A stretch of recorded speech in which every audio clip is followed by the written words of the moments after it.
आणि आता एक धक्कादायक बातमी. होणारा नवरा पसंत नसल्यामुळे नवरीनेच गुंडांना 1.5 लाख रुपयांची सुपारी देऊन जीवे मारण्याचा प्रयत्न केल्याची घटना घडली आहे. ही घटना दौंड तालुक्यातील खामगावमध्ये घडलेली आहे आणि या प्रकरणी 5 आरोपींना यवत पोलिसांनी सध्या अटक केली आहे.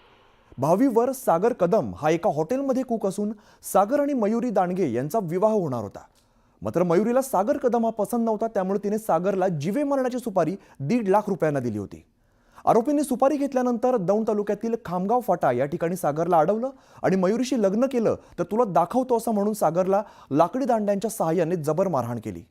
या प्रकरणी वर सागर कदम यांनी यवत पोलीस ठाण्यामध्ये गुन्हा दाखल केलेला आहे आणि यातील 5 आरोपींना अटक करण्यात आली असून भावी वधू मयुरी ही अद्याप फरार आहे.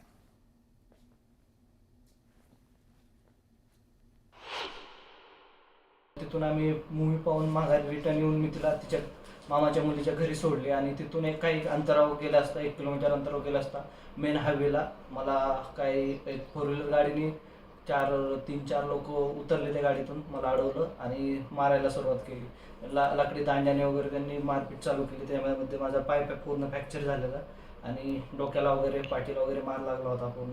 आणि मारत असताना त्या गुंडांनी खूप धमक्या वगैरे दिले, मयुरीशी लग्न वगैरे करू नको, त्या मुलीचं नाव घेऊन तिच्याशी लग्न केलं तर तुला पूर्ण जीवे मारू वगैरे. आणि त्याच्यानंतर मी पूर्ण मारल्याच्या नंतर मी बेशुद्ध अवस्थेत पडलो होतो. हा प्रकार एका मुलीनं तिला लग्नासाठी जो वर आलेला आहे तो तिला आवडत नसल्यामुळे तिला त्याच्याशी लग्न करायचं नसल्यामुळे त्यानं तिला नकार द्यावा यासाठी 1.5 लाख रुपयांची सुपारी देऊन त्या ठिकाणी तिच्या काही साथीदारांना त्या ठिकाणी तिनं पाठवून त्या ठिकाणी त्याला मारहाण करण्याचा प्रयत्न झालेला आहे आणि त्या अनुषंगानं आम्ही गुन्हा दाखल केलेला आहे. राज्यात लवकरच श्री सिद्धिविनायक भाग्यलक्ष्मी योजना राबवण्यात येणार आहे. 8 मार्च 2025ला जन्मलेल्या मुलींसाठी सिद्धिविनायक मंदिर ट्रस्टने अनोखी योजना सादर केली आहे. राज्य सरकारच्या मान्यतेसाठी ट्रस्टकडून प्रस्ताव सादर करण्यात आलाय. तर 8 मार्चला जन्मलेल्या मुलींच्या नावाने 10,000 रुपयांची FD केली जाणार आहे. लेख वाचवा लेख शिकवा या मोहिमेला प्रोत्साहन देण्यासाठी ट्रस्टने हा मोठा निर्णय घेतलाय.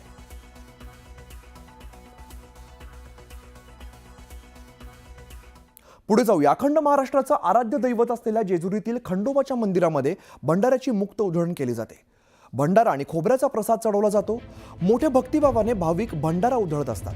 यामुळे संपूर्ण जेजुरी गडावरती भंडाऱ्यात नाहून निघालेला असतो. यामुळे सोन्याची जेजुरी असं देखील म्हटलं जातं. मात्र आता जेजुरीवरील भंडाऱ्यामध्ये भेसळ असल्याचा धक्कादायक आरोप करण्यात येतो. जेजुरी गडावरील भेसळयुक्त भंडाऱ्यामुळे भाविकांच्या आरोग्याचा प्रश्न निर्माण झालाय.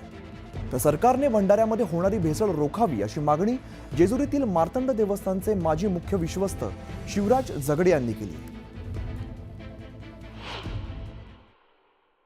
परंतु गेल्या काही वर्षापासून या हळदीला म्हणजेच भंडाऱ्याला भेसळीचं ग्रहण लागल्याचं दिसून येतं. अनेक वर्षांपासून इथले ग्रामस्थ, खांदेकरी, मानकरी, पुजारी वर्ग वारंवार बैठकांमध्ये सरकारला, प्रशासनाला आवाहन करतायत की भेसळयुक्त भंडाऱ्यावर कारवाई करा किंवा भेसळयुक्त भंडाऱ्याची विक्री थांबवा.